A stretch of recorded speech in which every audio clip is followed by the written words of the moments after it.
저 터키 사람들하고 카자흐스탄 사람하고 우즈베키스탄 사람하고 같은 종교예요. 일본 사람도 우리 쪽이죠. 그래서 이 사람들을 몽골족이라고 그러기도 하고, 언어가 우랄 알타이어를 쓴다 그래가지고 언어적으로는 우랄 알타이 계통이다 이렇게 이야기합니다.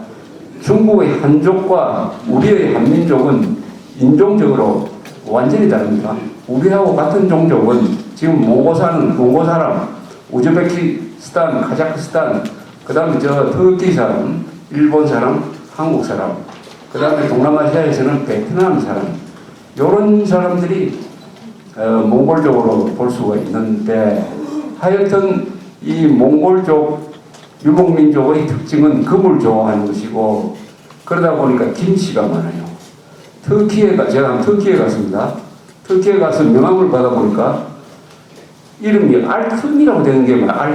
알튼. 그래, 알튼이 이게 무슨 뜻이냐 하니까 금이라는 뜻이에요. 터키도 김치가 많아요. 알튼.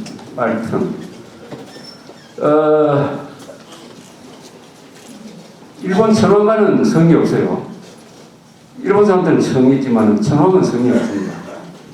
그래서 일본 사람은 천황 성이 뭐냐고 하면 잘 몰라요. 우리나라 어떤 고관이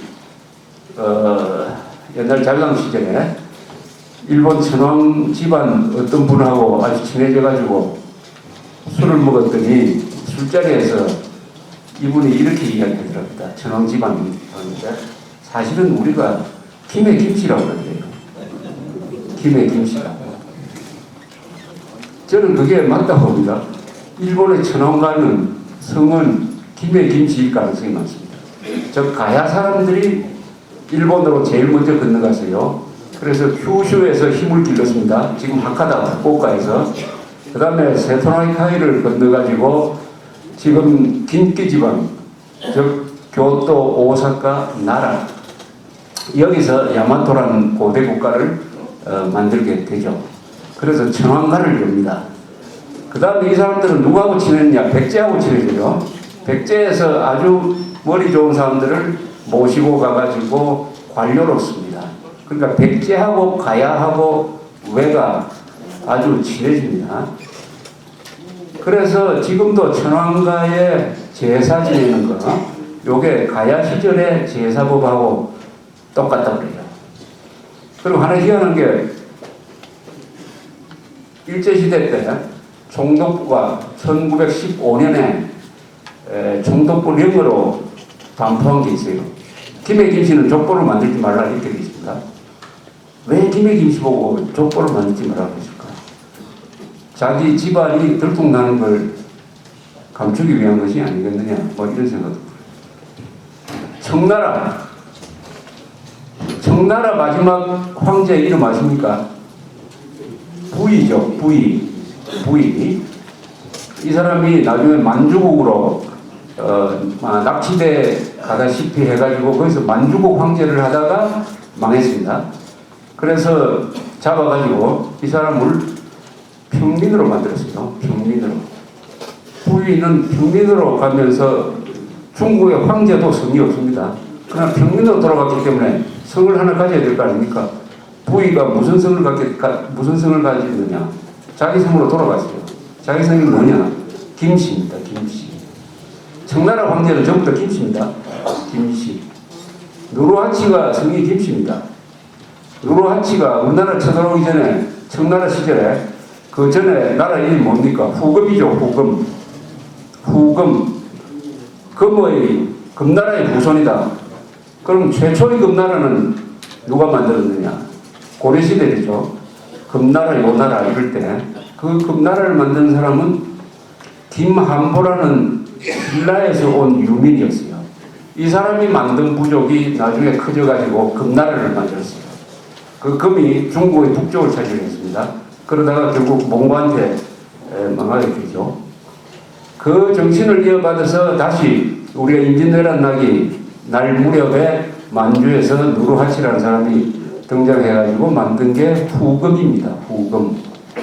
후금이 나중에 청나라가 돼서 명나라를 무너뜨리고 중국을 250년 동안 지배하게 되죠. 강희제, 근륭제, 옹정제, 이럴 때 이제 전성기를 맞이하는데 그 사람들이 김씨입니다. 그래서 김씨로 돌아가고 있어요. 나중에 평민이 되니까. 징기스칸의 성이 뭐냐? 징기스칸이 김씨입니다. 징기스칸이 속한 시족 이름이 황금시족이에요. 황금시족 그냥 김씨죠. 그래서 우리나라에는 김씨가 두 종류인데 하나는 가야김씨, 신라김씨. 우리 역사에서 하나 미스테리가 있어요. 가야죠. 이 부산 경남에서 육가야를 만든 금관가야, 뭐 대가야 이렇게 만들었다가 나중에 신라한테 다 흡수가 됩니다. 이 사람들이 부여족이냐 아니면은 흉노족에 가까운 사람들이냐, 그래서 신라와 가까운 사람들이냐 하는 데 대해서 역사학자들이 논쟁을 지금까지 하고 있어요. 부여족의 일부냐. 부여족은 어떤 사람이냐 하면 고구려를 만든 사람, 백제를 만든 사람이 부여족입니다. 부여, 고구려, 백제를 만든 사람들이 같은 계통이에요. 그러면 이 가야 사람들은 그 일파냐 아니면 신라와 가까우냐. 이 유물 나오는 거 보면은 신라하고 가까워요. 무기나 뭐 이런 게. 그런데 정책적으로는 가야는 항상 백제 편을 들었습니다. 가야, 백제, 그리고 외가 항상 이 연합 세력이 됐습니다. 그래서 신라하고 대항을 했어요. 서기 6세기 초에 관산성 싸움이라는 아주 유명한, 우리 역사상 굉장히 중요한 전투가 벌어집니다. 관산성이 어딘지 아십니까? 지금 충북 옥천이죠. 유경수 여사 고향. 그 옥천에서 진흥왕이 이끄는 3만 명하고 백제 성왕이 이끄는 백제군 2만 명, 가야 군대 한 10,000명, 또 일본에서 군대가 왔습니다. 한 몇천 명이 왔어요. 그래서 이 3개국 연합군하고 신라 군대가 그 옥천 산악지대죠. 거기서 싸웠어요. 병력은 비등했는데 이 성왕이 아주 영명한 왕이죠. 이 백제의 전성기를 낸 사람이고 그때는 수도가 공주죠. 이 사람이 자기 아들을 위문하러 가기 위해서 한 50명 데리고 말을 타고 가다가 신라의 매복에 걸려가지고 포로가 되어버렸습니다. 근데 왕을 포로로 잡으면은 고대 시대에는 다 왕의 대우를 해가지고 돌려주든지 하죠. 죽이지는 않죠. 그런데 진흥왕은 그 성왕을, 그것도 성왕이 진흥왕의 장인입니다. 목을 치게 합니다. 그 목을 누가 치느냐? 또 아주 하인을 시켜서 목을 치게 해요. 그리고 시체를 돌려주지 않습니다. 시체를 어디 땅에 묻어가지고 그 밟고 지나가도록 했어요. 그래서 신라와 백제의 감정이 그때부터 시작되는데, 그 때문에 신라 군대가 백제, 가야, 외가 완전히 정멸이 됐어요. 그게 있었기 때문에 100년 뒤에 신라가 성통일할 수 있는 근거지를 마련합니다. 이때도 보면 이게 완전히 국제전쟁이었어요. 그래서 가야 김씨와 신라 김씨가 우리나라에서 다수 인구를 차지하고 한 25%를 차지하는 것은 그 인구 비율상 보면은 우리나라 삼국시대 때 백제가 인구가 가장 많았습니다. 그 다음에 고구려였어요. 신라는 인구가 가장 적었어요. 그 인구 비율과 거의 비슷합니다. 오늘 이런 말씀 드리는 것은 우리 민족의 이 피 속에 흐르는 게 이게 저 농사 짓던 사람, 한족처럼, 중국에서 한족처럼 농사 짓던 사람의 피가 아니고 저 몽골 초원지대에서 말 타고 짐승 기르면서 자랐던 그런 활달한 사람들의 DNA가 우리 몸속에 녹아 있는 거예요. 이 피 속에 녹아 있어가지고 한국 사람들이 그 힘을 한번 발휘하게 되니까 지난 한 60여 년 동안 이렇게 굉장한 나라를 만들어냈다. 그 활력이 그 민족적 DNA 속에 있다는 거. 그래서 중국과 분명히 구별되는 민족적 토양과 문화를 가지고 있다. 그것을 상징적으로 보여주는 게 김씨다. 김씨.